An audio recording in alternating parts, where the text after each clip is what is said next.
Hello. This is an important chapter. It's called The First Most Important Thing. Now, the author we're on page 76, by the way. The author does chapter numbers for each chapter, but then all of a sudden the author does this. The first most important thing. I'm trying to hold that up for you here. There you go. See? And the author didn't call it a chapter number. All the other chapters have chapter numbers. We just read before this chapter 17. And then after this is chapter 18. But they didn't call this one. And the author has a few that they don't have all 7, I don't think. I don't know. I've got to go back through it. But there's no table of contents with it. But anyway, I'm going to give you this straight up. The author tells you, light bulbs, the first important thing. But the author doesn't tell you how they are important. The author shows you. It's cool. Let's get right into it. Whoops, hey. I was just messing with you there. Having fun with the software. The first most important thing. How did it go? Arthur's mom asked cheerfully when he got home. As if he had been out doing something fun instead of serving 4 hours of his probation sentence. Was Mr. Hampton nice to you? Sure, said Arthur. Shoved his coat in the back of the closet, hoping his mom didn't notice anything different about it. Hoping it didn't smell like garbage. What did you do today? Just moved some furniture and helped find some Christmas tree lights. Nothing big, he said, keeping his eyes down as he tugged off his boots. Too late. He realized the mistake he'd made. His mom smiled and wiped her hands on her apron. Good. Let's go get our Christmas tree down from the attic now that you're back. Christmas tree lights. That's what set it off. So Arthur had no choice, really. He couldn't exactly tell his mom. He was still hoping his dad's accident had been a bad dream, and that if they waited, he would be there to put up the tree for them. That would sound crazy and sad and would probably make her cry. Sure, he said, keeping his voice as normal as he could. No problem. Mom, I can do it. I'll help you pull down the steps. After the two of them had unfolded the narrow ladder that led to the attic, Arthur climbed up while his mom stood at the bottom with a pencil-sized flashlight, giving completely unhelpful advice. Be careful. Your dad always hit his head going up. Watch out for the nails in the floor. You don't want to get a rusty nail in your head. There should be a light once you get up there. Look for the chain. You should be sure for a chain to pull, but watch for your head. Don't get hit on your head. I got it, Mom. A lump rose in Arthur's throat as he pulled the light and saw all the stuff from their past piled in the attic. The cans of paints Dad had used when Arthur's mom wanted the kitchen painted a bright banana yellow. Racks of clothes, boxes of Arthur's old Matchbox cars, and racetracks. Arthur remembered how his dad used to spend hours with him playing when he was a little kid, playing with those cars, putting the black plastic tracks all over the living room. Figure eights around the coffee table, ramps on the sofa cushions. Did that kind of thing count at all in heaven? Would God care that his dad had been perfect at playing Matchbox cars, even if he had a lot of other faults? That is a reference to heavenly redemption. Now, I know I've got up here the first important thing, light bulbs, but still, we're looking at redemption too. And I used to have redemption up there. I'm going to make note of that. Did those kind of things count in heaven? That's so interesting. You even thought that. Heaven is going to play in here in this redemption thing. The book more. You'll see. Are you doing okay up there? His mother's worried voice drifted from below. The little dot of her flashlight fitted the ceiling above him. Can you see the tree box and the lights? Arthur dragged his attention back to looking for a tree. He finally spotted the box in the far corner of the attic. It had ultra-real artificial tree. Ultra-real artificial tree, I kid you not. And it had a carton of it with a dancing elf on it. Arthur resisted the urge to kick the box. Got it, Mom! And he began pushing the box towards the step. He had no clue how he was going to get it down the narrow stairs. Probably his dad carried it on his shoulder like, Arthur knew there was no way he could do the same thing, though. His shoulder muscles were about as real as the ultra-real Christmas tree. He tried deciding to slide down the stairs. He told his mom to stay out of the way. One step at a time, with his arms grasping the slack slides of the box, Arthur made his way backward down the steps carefully. Careful, honey. What you're doing looks very dangerous. Of course it's dangerous, he wanted to yell at his mother. That's why Dad should be doing it and not me. But he didn't say that. His father had always loved doing dangerous things. Usually he didn't tell Arthur's mom until later. Drag racing with his buddies when he was younger. Carving the curves with his motorcycle. Doing spin-outs in parking lots. Staying out late and drinking too much. Sometimes Arthur's mom often said Tom Owen's biggest problem was that he never grew up. Once they, you really get all these filters about the dad. Like, we'd have to really go through the book and piece together the dad, Once they got the box safely in the living room, Arthur's mom offered to help put the tree together, but he didn't think he could stand having her around, fussing at every little thing. Plus, he just wanted to be sad and angry at his dad by himself. That's okay, he told her impatiently. I can do it. Wrong voice. That was Mom's voice. That was Arthur speaking, though. So let's redo that. That's okay, Mom. I can do it. You sure you don't need any help? All right. Okay, Mom. You can help. Wait. She stuck her finger in the air. I'll go make us some hot chocolate. Neither one of them mentioned how Arthur's dad had often put up the tree while polishing off a full 6-pack of beer. While his mother was in the kitchen, Arthur started pulling the fake branches out of the box. The pile looked like a mangled tree puzzle when he was finished. Strands of old tinsel stuck to his shirt. When she returned with the mugs of hot chocolate, she burst out laughing. Maybe we should decorate you instead, Arthur. Not amused, he brushed the tinsel off himself. Where shall we start? I'm not sure. His mom stared at the project in front of them, looking lost. They decided to begin at the bottom. Arthur's mom untangled the musty, dusty attic smells of the branches while Arthur kneeled on the floor and stuck them in the tiny holes of the fake tree stand. After he'd put about 8 branches in on one side, the whole tree just fell over. An explosion of needles and branches landed on Arthur's back. He swore under his breath. His mom laughed. In fact, she collapsed on the sofa, laughing so hard that Arthur worried maybe she was going nuts. He couldn't remember the last time he'd heard his mother laugh like that. She sounded like a hyena. Stop it, Mom, or I'm quitting, Arthur said, feeling more teed off the longer she went on. The damn tree had fallen on him. His dad was dead, and his mom was losing it. I'm not laughing at you, hon. I'm just laughing. He just sat at the edge of the sofa. She sat at the edge of the sofa trying to catch her breath. I don't know. I guess at how everything in our life keeps falling apart no matter what we do. Then to top it off, even our sad old Christmas tree goes and falls over on us. Not funny, Mom, said Arthur. And it fell on me, not you. Deep, man. Did it fall on him, the life? I think Arthur sometimes feels like his dad's tragedy fell on him and not his mom. But he's talking about the Christmas tree here. Knocked out by a Christmas tree, his mom said with a hint of a smile. Stop it, Mom. KO'd by a Christmas. Ho, ho, ho, ho, ho. And then she dissolved in a laugh again. Arthur laughed too. He didn't even know why.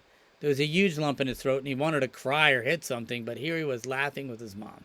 So there's some strong evidence. He wanted to cry or hit something. Why would he want to cry or hit something? And in these books, this is in our character analysis, this is what I want to look for, is these little things they throw at you for a second. But, we really have to conclude Arthur is emotional right now. This Christmas tree thing is hard for him. It was official. They were really losing their minds. Okay, we've got to get the tree up before your sister comes back from her friend's house. His mom announced, trying to regain her composure. She took charge. You hold the tree, Artie, and I'll stick the branches in. The two of them working the tree project went faster. It wasn't until they were halfway finished that Arthur realized his mom, the branches were different sizes. Smaller ones for the top and larger ones for the bottom. Well, how are we supposed to know that? Arthur's mom looked annoyed. She stared at the half-built tree, hands on her hips. Once he stepped back, he could see that their Christmas tree did have a funny shape, more like a green hedge than a tree. Well, who cares? We're just going to stick these branches wherever we please. Arthur wisely kept quiet while his mom finished jamming the branches into a trunk, mumbling to herself.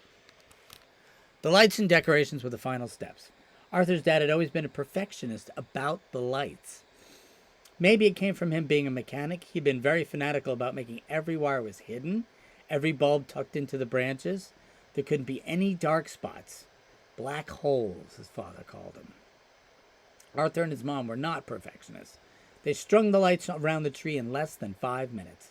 There were a lot of dark spots and black holes. But none of them seemed to matter to Barbara. She got home as Arthur and Mom were cleaning up, and they finished putting the extra tree branches in the box and were picking up all the scraps from the carpet when she came barreling through the front door with an usual armload of dolls she carried to her friend's house. "It's our Christmas tree!" Her eyes widened in surprise at the sparkling tree, or hedge, in the living room. "Your brother put it up. We still have to decorate it." "Thank you, Arthur!" Dropping her dolls in the middle of the hallway, she raced across the living room and she hugged Arthur. He didn't want to look like a wimp, but she had a pretty hard head for a 7-year-old. He tried not to wince. She banged her head into him. "It looks like magic with all the lights," his sister said, clasping her hands and stamping back to stare at the tree again, as if she had never seen one before. "Let's turn every light off so we can see these lights better." Arthur's mom switched off the living room lamps, and as they stood there in the darkness, the little sunbursts of light from the tree shining on their clothes and faces, Arthur felt hopeful for just 1 minute. It was as if their old life had flickered back on, like an old movie, as if none of the bad things had happened yet. Barbara, who could be a real pain in the butt sometimes, had the sweet, angelic expression on her face. His mom was smiling, and she wasn't crying. And the tree didn't look half as bad as he thought it would. It had to be the lights, he decided. That's what made the difference. Without realizing it, Arthur had discovered the first most important thing. And that's the end of the chapter.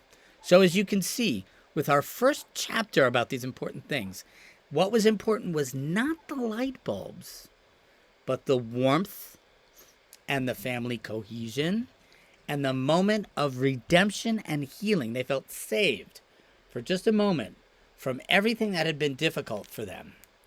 They felt saved for just a moment in the Christmas tree lights.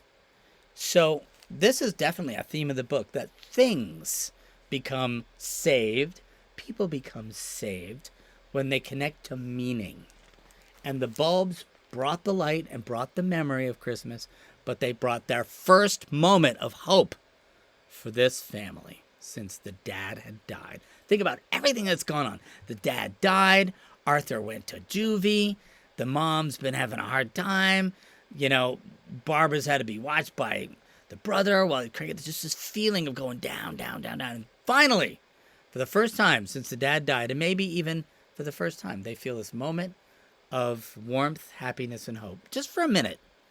Because of the Christmas tree light bulbs. The first most important thing. Light bulbs. So you could say it's a symbol. The first most important thing is not necessarily light bulbs, but light. Maybe seeing each other. You could go on with this, and I might have you write about this. I might have you really reread this chapter and think about it. It's page 76 to 83, and I feel like,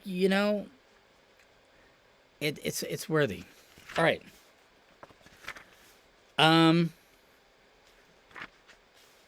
Let's just do a little more. Chapter 18. Arthur got 2 weeks off from his probation for Christmas, of course. He still had 112 more hours to go. Math and literature, he does 4-hour shifts. He had to do a total of 120. And he has 112 more to go. How many shifts did Arthur do?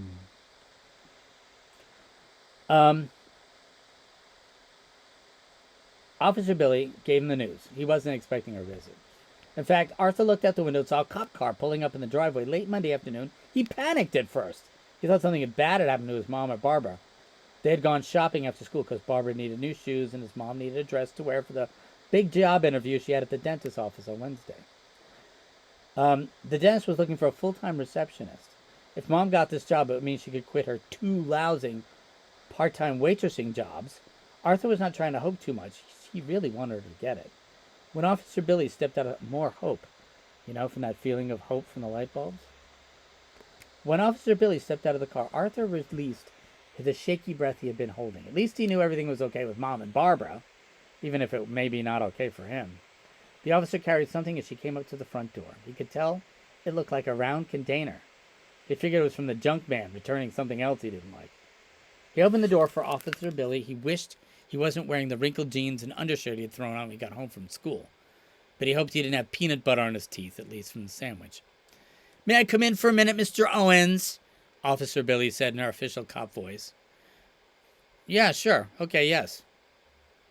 As the officer stepped inside and took off her cap, Arthur glanced around nervously, worrying that she might notice the collection of dirty glasses on the coffee table, Barbara's paper dolls, the misshapen Christmas tree, the stacks of unopened and unpaid bills drifting on the bookshelf. I have come on official and unofficial business, Arthur. First, the official part. I have not received any more complaints from Mr. Hampton, so I assume you have followed his directions successfully. Is that right, Mr. Owens? Yes, ma'am, I guess so. Well, I expect this is going to continue to be the case, Mr. Owens. However, Mr. Hampton has informed me that he will be away for Christmas, so he has requested that you be given 2 weeks off from your probation. Your work for him will resume on Saturday, January 1st. Is that clear, Mr. Owens? Arthur nodded. And here, I've written down the date for you. Saturday, June 4th. On the first Saturday in June. Oh, yeah, 4th, sorry. Officer Billy handed him a piece of paper. And now for the unofficial business. She held out a cookie tin with a rocking horse on top. Every Christmas, I make caramel corn for my kids. It's my specialty. Merry Christmas. Arthur had no idea how to reply. Officer Billy wasn't the kind of person you'd expect to get a gift from, especially not something she'd made. It took him a minute to realize when the officer said, my kids. She wasn't talking about her real kids. She was talking about her juvenile delinquents like him. Stop! Officer Billy's hand went up in the awkward silence. When someone gives you a gift, Arthur, it is polite to look them in the eye and say in a clear and appreciative voice, thank you very much. Arthur forced his eyes upward and said, thank you very much. You're welcome, Officer Billy replied. She pointed one of her square fingers at him. Share it with your family and don't mess up over these next couple of weeks. A lot of people mess up over Christmas, and it's a tough season. Don't let me catch you being one of them. Okay, officer. Have a good evening, Billy. Have a good evening, Arthur. She's Officer Billy, sorry. She pulled the door closed behind her with a firm official thud. After she left, Arthur leaned against the door, still holding the caramel corn, and actually feeling kind of shaken up. People can surprise you, he thought. Okay. So I know you're taking the I ready today, and I didn't ask you for writing, but I'd still like you to think about that scene. The first most important thing, light bulbs. Was it really light bulbs that was important? No, it was maybe the warmth and the recognition and the things that come from light. But light bulbs is a symbol. It's a symbol. See you tomorrow.